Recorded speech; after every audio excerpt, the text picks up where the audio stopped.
Welcome back, everybody, to another deep dive. And today we're going to be looking at one of the most well-known stories in the Bible. The testing of Abraham in Genesis 22. Yeah, It's such a powerful story, and there's just so many different layers to unpack. absolutely. And I think it's one that really, stays with you long after you've read it. Right. So we're going to try to kind of, break it down today and see what kind of insights we can glean from it. Yeah, I think it's one of those stories that really forces you to confront some of the big questions about faith and trust and obedience Right. and what it means to really surrender to something bigger than yourself. Exactly. And it's not just some theoretical concept either. This is a story about a real person, Abraham, who's faced with this, impossible choice. It's a gut punch. Yeah. When you read it, you can't help but feel for him and for his son Isaac. Right. I mean, so to kind of set the stage just really briefly, Abraham and his wife, Sarah, they've been waiting for decades for a child. Yeah. And finally, after all that time, they have Isaac, this miracle child. The child of promise. Yeah, exactly. And he's like the fulfillment of God's covenant with Abraham. Yay. And then just when you think everything's going to be, smooth sailing, God comes along and says, "Hey, Abraham, I need you to sacrifice your son." It's like, what? Yeah, it's like the ultimate test. It's like the rug is pulled out from under you. Right. And what's so striking to me is the way the text describes Abraham's response. It's just so matter of fact. Yeah. It says, early the next morning, Abraham got up and loaded his donkey. There's No no, hesitation. yeah, there's no hesitation. There's no bargaining. There's no, pleading with God. It's blind faith in action right there. Right. It's just okay, God said it. I'm going to do it. And that's where things get really interesting because blind faith, it can be a very powerful thing, but it can also be a dangerous thing. Right. So it's this real tension there. Yeah, and it makes you wonder, what must have been going through Abraham's mind during that whole journey to Mount Moriah. Oh, absolutely. It's like a 3-day journey, and you can just imagine the silence between him and Isaac, the weight of what they're about to do. The emotional turmoil. Right. And what about Isaac? I mean, he must have known something was up. Yeah, you would think so, right? I mean, He's not a little kid. yeah, he's old enough to understand what's going on. And then you have that heart-wrenching moment when they get to the mountain and Isaac says, "Father, the fire and the wood are here, but where is the lamb for the burnt offering?" Oh, it's devastating. It is. Because we, as the readers, we know what's about to happen. We know what Abraham's planning to do. Right, and it just makes that question so much more poignant. And then Abraham's answer, God himself will provide the lamb. Oh, it's so loaded. Oh, it's so loaded with meaning. There's so much packed into that one sentence. Right, on one level, it's this statement of, unwavering faith. Right, I don't know how, but God will take care of it. Right, but it's also this foreshadowing of what's to come. Exactly. It points to God's ultimate provision, which is something we'll definitely dive into later. Yeah, and I think that double meaning is really crucial because it highlights, the complexity of faith. Absolutely. It's not always black and white. It's not always easy answers. Sometimes it's about holding on to that sliver of hope, even when you can't see how things are going to work out. Right, and sometimes it's about being willing to trust even when it doesn't make sense. Yeah, to surrender to something bigger than yourself, even when it's scary. So they get to the mountain. Abraham builds the altar. He binds Isaac. He raises the knife. It's almost unbearable to read. It's like you're reading it through your fingers. Right, you know what's coming, but you're still hoping for a miracle. Yeah, you're just waiting for something to intervene. And then at the last possible second, the angel calls out, Abraham, do not lay a hand on the boy. Phew, the relief is palpable. You can just feel it in the text. It's like you can finally breathe again. Right, and I think it's not just relief for Abraham, but it's relief for us as readers, too, because we've been on this journey with him. Absolutely. We've been through this emotional ringer, and then to have that release, it's just, yeah, it's powerful. But the story doesn't end there. Right. It's not just about the averted crisis. There's more to it than that. It's about what happens next. It's about the aftermath and what that tells us about God and about faith. And what I find so fascinating is that it's not a simple happy ending. No, it's not. There's this lingering sense of unease. What if Abraham had hesitated for just a second? What if the angel hadn't showed up in time? Right. It leaves you with this feeling of whoa, that was close. And yet, at the same time, there's also this powerful message of God's faithfulness. Right, because even though it was a close call, God did provide. He did. And he provided in a way that Abraham couldn't have anticipated. Exactly. Right out of the blue, a ram appears caught in a thicket. It's like a symbol of God's provision appearing at just the right moment. And the place is named, "The Lord Will Provide," which is such a powerful statement of faith. Like a permanent reminder of God's intervention. Right, like this is where God showed up and provided for his people. And it's not just about that one specific event either. No, it's a promise that extends to all of us. It's a promise that God will provide for us even when we can't see how. Even when things seem impossible. And it challenges us to think about what provision really means, you know? Yeah, because sometimes it comes in ways we don't expect. Right. It might not be what we wanted or how we wanted it, but he's still God's provision. And that's where trust comes in being able to surrender to God's plan even when we don't understand it. So that's kind of like the setup for this story, the foundation upon which everything else is built. Yeah, it's the starting point for a much deeper conversation about faith and trust and the nature of God. And it's a conversation that I think is just as relevant today as it was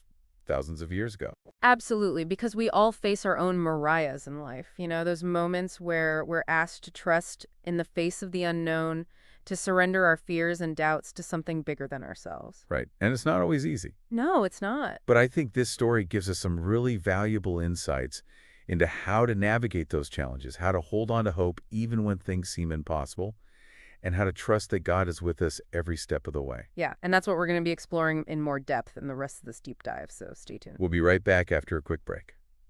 And you know what's interesting to me is that even though this story takes place, thousands of years ago, it's still so relevant today. Oh, yeah, totally. And as we all face those moments, those Mariahs where we're asked to just trust in the face of the unknown. Right. It's like those times when life throws you a curveball and you have to decide, are you going to freak out or are you going to try to surrender to something bigger than yourself? Exactly. And it's not always easy to let go of control.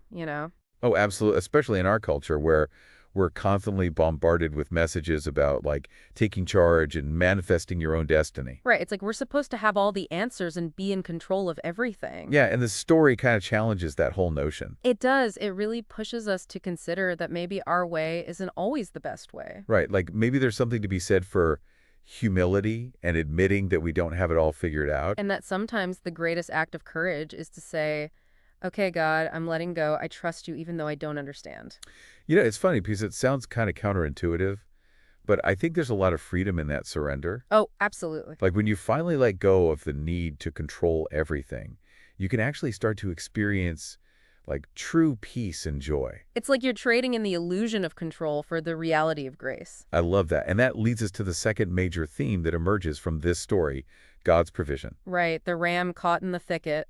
Yeah, it's not just some random plot device. No, it's a symbol of God's faithfulness, his ability to provide even when we can't see how. And I think it's important to note that the provision wasn't what Abraham expected. Right, he went up the mountain prepared to sacrifice his son. He didn't know about the ram. He couldn't have predicted it. And yet there it was, God's provision, unexpected and perfectly timed. It's almost like God is saying, I see your faithfulness, your willingness to obey, but I have a different plan, a better plan, one that will bring life, not death. And that's such a powerful message for us, especially when we're facing challenges or going through difficult times. Oh, totally. It's a reminder that God sees us.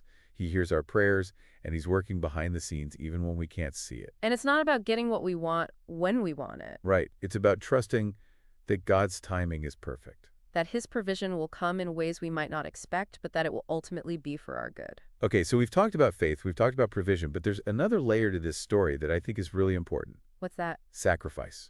Oh, yes. It's easy to focus on the drama of the averted sacrifice, but what about the sacrifices we're called to make in our own lives? That's a great point. It's not about running around looking for lambs to slaughter, right? No, definitely not. So what does sacrifice actually look like in a modern context?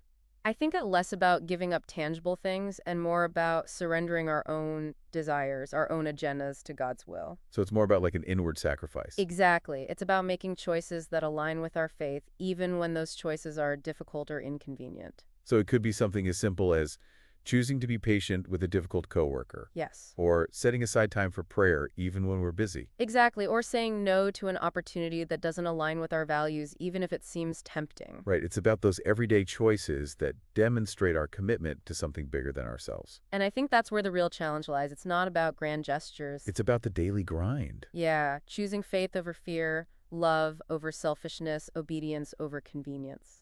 And trusting that God sees those sacrifices, that he honors them, and that he uses them for his purposes. It's in those acts of surrender, those small sacrifices, that we often experience the greatest growth and transformation. Because it's in letting go of our own agendas that we truly open ourselves to God's work in our lives. And I think that's a beautiful thing. So maybe the Lord will provide isn't just a place a name on a map.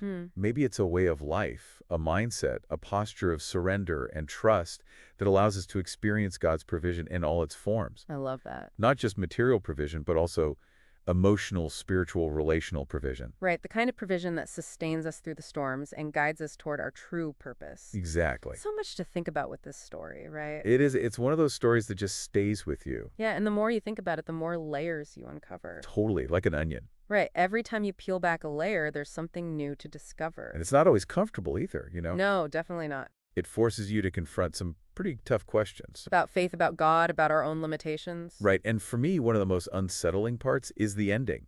Oh, yeah. Because even though the crisis is averted, you're still left with this lingering sense of unease. Like, what if Abraham had actually gone through with it? Yeah, what if the angel hadn't intervened? It's a question that's been debated for centuries, And I think it speaks to a deeper truth about faith, What's that? that it's not always about certainty.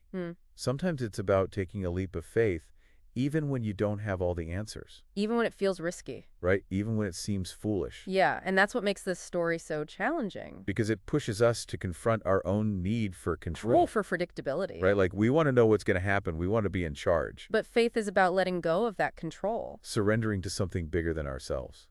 And that can be really scary. It can be terrifying. Because it means admitting that we don't have all the answers. That we're not in control. And that's a hard pill to swallow for a lot of people. It is, but I think it's also incredibly liberating. Oh, how so? Because when you finally let go of that need to control everything, you can actually start to experience true freedom. The freedom to be vulnerable, to admit our weaknesses, to lean on something bigger than ourselves. Exactly. And that brings us back to the idea of the Lord will provide. We talked earlier about it being a place of physical reminder of God's faithfulness. Right, Mount Moriah. But as we've been talking, I've been thinking about it differently. How so? What if it's more than just a place? Interesting. What if it's a state of being, a way of approaching life that says, no matter what happens, no matter how bleak things may seem, I trust that God is with me and that He will provide for my needs. I love that it's not just about a past event. It's about an ongoing reality. Right. It's a promise that extends to each and every one of us. No matter what challenges we may face. So maybe that's the takeaway from this deep dive. What's that? It's not about trying to replicate Abraham's experience literally. Okay. It's about embracing the spirit of his faith. The willingness to surrender, the courage to trust, the unwavering belief that even when we can't see the way forward, God is working behind the scenes. Orchestrating a plan that is ultimately for our good. Beautifully said, and may that realization empower us to face our own Mariahs with courage, hope, and an unwavering faith in the God who always provides. Thanks for joining us on this deep dive. Until next time, keep exploring, keep questioning, and keep diving deep.